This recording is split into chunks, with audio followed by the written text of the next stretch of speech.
পুরা বাবুর্চির হাতের বিরিয়ানির মতো হয়েছে আজকের বিরিয়ানিটা। আমি রান্নাও করছি বাবুর্চির রেসিপি দেখেই। আমার বাচ্চা আকিকাতে একটা বাবুর্চি রান্না করছিল, তার কাছ থেকে এই রেসিপিটি নেওয়া। চলেন আপনাদের সাথেও শেয়ার করি। রান্না করার জন্য যে মশলাগুলো লাগবে সেটা হচ্ছে কাঠবাদাম, পেস্তা বাদাম, দারচিনি, এলাচ, জয়ফল, জয়ত্রী, শাহি জিরা আর হচ্ছে পোস্তদানা। আদা রসুনও লাগবে, ওইটা পরে দেখাচ্ছি। সবগুলো মশলাকে সুন্দর করে বেটে নিতে হবে। আমি বাদামগুলো আলাদা বাড়ছি আর জিরা মশলা যেগুলো ওগুলো আলাদা বাড়ছি, যাতে একটার ফ্লেভার আরেকটার ভিতরে না যায়। আমি রান্নার জন্য খাসির মাংস ব্যবহার করেছি, আপনারা চাইলে গরু মাংস ব্যবহার করতে পারেন।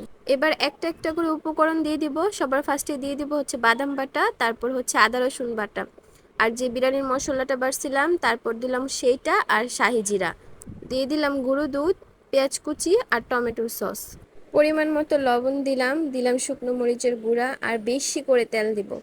তেলটা একটু বেশিই দিব কারণ আমার ভাল লাগে। এবার সবগুলো উপকরণকে ভাত দিয়ে ভালো মতো মাখিয়ে নিতে হবে। চাইলে 1 ঘন্টা মেরিনেট করেও রাখতে পারেন, সমস্যা নেই। আমি টক দই দিতে ভুলে গেছিলাম, পরে আবার টক দইটা অ্যাড করেছি।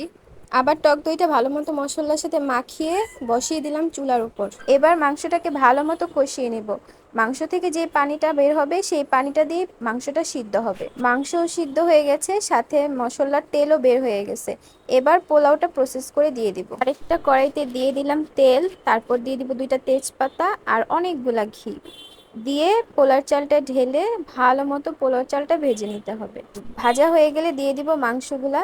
এবার এগুলাকে ভালো মতো লাড়াচাড়া দিয়ে সবগুলোকে মিশিয়ে নিতে হবে। পোলার চালটা আমি আধা ঘন্টা আগে ধুয়ে পানি ঝরিয়ে রেখেছিলাম। আর হচ্ছে আরেকটা চুলায় গরম পানি বসিয়ে রেখেছি। কোনো মতেই ঠান্ডা পানি দেওয়া যাবে না, গরম পানি দিলে এটা পোলাওটা ঝরঝরে হবে। লাস্টে গরম পানিটা দিয়ে দিলাম। যতটুক চাল দিবেন তার ডাবল পানি দিবেন, তাহলেই পারফেক্ট সিদ্ধ হবে। লাস্টে আমি পরিমাণ মতো লবণ দিয়ে ঢেকে দিব।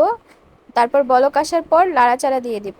দিয়ে দিলাম 4-5টা কিশমিশ। এবার ঢাকনা দিয়ে ঢেকে দিলাম যতক্ষণ না পানি শুকায়, আর লাড়াচাড়া করব না। পানি প্রায় শুকিয়ে গেছে, অল্প অল্প আছে।